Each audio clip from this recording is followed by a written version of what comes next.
Hello guys, आप सबको मेरा बहुत बहुत नमस्ते।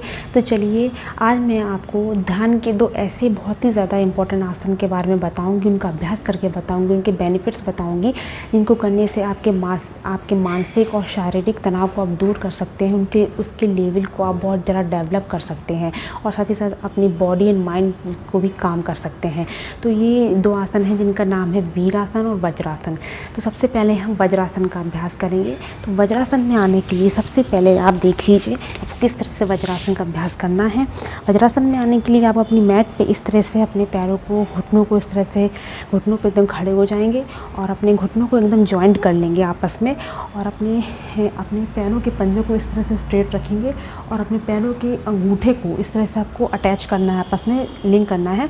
बट आपको अपनी एड़ियों को बिल्कुल भी टच नहीं करना है, आपस में आपको उन पर गैप रखना है। और उसके बाद अपनी बॉडी को एकदम स्ट्रेट रखते हुए अपने नितंबों को यानी अपनी हिप्स को इस तरह से नीचे ले जाते हुए अपनी एड़ियों के जो मध्य भाग है, मिडिल में जो गैप है उसमें जमा देना है।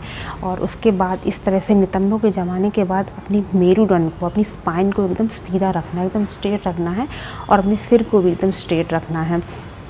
आपको इस चीज़ पे ध्यान रखना है कि आपका मेन इसमें थिंग ये है, आपकी मेरुदंड एकदम सीधा होना चाहिए।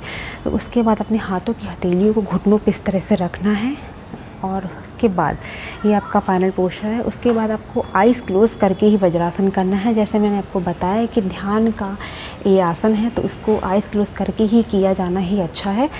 तो आइज़ क्लोज़ करेंगे हम धीरे से और उसके बाद हम अपनी ब्रीदिंग पे कंसंट्रेट करेंगे। अपनी नोज़ से जो इनहेल एंड एक्सहेल करते हुए ब्रीदिंग इन एंड आउट हो रही है उसको आप फील करेंगे और अपनी बॉडी को एकदम काम कर लेंगे, विश्रांत कर लेंगे।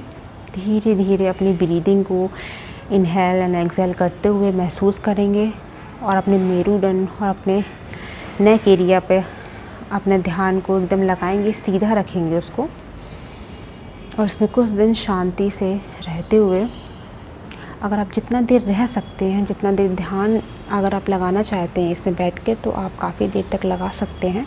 अगर आप बिगिनर्स हैं तो थोड़ी ही देर तक आप इसमें बैठ पाएंगे। तो जितनी देर तक हो सके आप बैठेंगे और धीरे से अपनी आइज़ को धीरे से ओपन करना है, धीरे से ओपन करना है और अपने हाथों की हथेलियों को इस तरह से जगहों पे रखना है। तो इस तरह से आपको वज्रासन करना है। और यदि आपको वज्रासन में काफ़ी दिक्कत अगर हो रही है, स्ट्रेस महसूस हो रहा है आपकी जंघों में, आपके एड़ियों में, आपको बहुत झुंझुनाहट हो रही है, तो आप इस तरह से पैरों को अपना सीधा रखते हुए, रिलैक्स करते हुए इस तरह से अपने पैरों को एकदम सीधा रखते हुए अपने पैरों को थोड़ा, अपने हाथों को इस तरह रखते हुए पैरों को थोड़ा मूव करेंगे, इस तरह से हिलाएंगे जिससे कि आपका स्ट्रेस थोड़ा रिड्यूस हो जाएगा। और जब आपके पैरों एकदम रिलीफ मिलेगा तो आप फिर से आप वज्रासन का अभ्यास कर सकते हैं। तो जिस तरह से मैंने आपको बताया, तो आप जिस तरह से आप अगर अपने बॉडी, अपने पैरों में अगर आप फ्लेक्सिबिलिटी लाना चाहते हैं तो आप प्रतिदिन कुछ मिनट तक आप इसका अभ्यास कर सकते हैं। और साथ ही साथ भोजन को ग्रहण करने के बाद जब आप 5 मिनट तक इसका अभ्यास करेंगे तो आपकी पाचन क्रिया काफ़ी अच्छी होगी और आपका भोजन काफ़ी जल्दी ही पचेगा। और साथ ही साथ अगर आपके पाचन में कोई समस्या है या फिर बहुत पाचन क्रिया में बहुत गड़बड़ी है, पाचन से संबंधित या कॉन्स्टिपेशन जैसी सीरियस प्रॉब्लम है, तो आप भोजन के पहले और भोजन के पश्चात दोनों टाइम इस आसन में बैठकर 100 बार उदर करें। और इसके और भी बहुत सारे लाभ हैं, जैसे कि हर्निया के लिए प्रतिरोधक है और आपकी बवासीर यानी कि पाइल्स जैसी दिक्कत में काफ़ी आराम पहुंचाता है जिनको इसकी समस्या होती है। और ये आपके संपूर्ण पाचन तंत्र यानी कि टोटल डाइजेस्टिव सिस्टम को काफ़ी तीव्र करता है, उसमें उसकी कार्य क्षमता में वृद्धि करता है, जिससे कि पेट से संबंधित जितनी रिलेटेड डिसीज़ होती हैं यानी कि पेप्टिक अल्सर या गैस्ट्रिक प्रॉब्लम होती है या हाइपर एसिडिटी की समस्या होती है तो उससे निजात दिलाता है, यानी उसमें बहुत आराम पहुंचाता है। और ये पुरुषों के अंडकोश की ग्रंथि की वृद्धि करता है और जो उनके हाइड्रोसिल के ट्रीटमेंट के लिए काफ़ी लाभदायक माना जाता है। और ये मासिक स्राव की गड़बड़ी में भी काफ़ी हेल्प करता है, उसको दूर करने में भी काफ़ी हेल्प करता है। और ये हमको बता दूं कि वज्रासन ध्यान का एक बहुत ही ज़्यादा इम्पॉर्टेंट आसन है, क्योंकि इसमें बिना किसी प्रैक्टिस के आपकी बॉडी एकदम सीधी रहती है। तो ये साइटिका की, जैसे ये लोग ग्रस्त रहते हैं साइटिका से, उन लोगों के लिए बहुत ही ज़्यादा ध्यान का अच्छा आसन है। और ये आपके वज्र नाड़ी को बहुत ही ज़्यादा प्रभावित करता है, यानी कि उत्तेजित करता है। हमारे शरीर में वज्र एक प्रमुख नाड़ी होती है जिसका आपका सीधा संबंध, आपके डायरेक्ट कनेक्शन आपके प्रजनन और आपके मूत्र निष्कासन यानी कि आपका रिप्रोडक्शन और आपके यूरिनरी डिस्चार्ज से होता है। तो इसलिए यह आसन आपके प्रजनन और आपके पाचन अंगों के लिए बहुत ही ज़्यादा लाभदायक माना जाता है।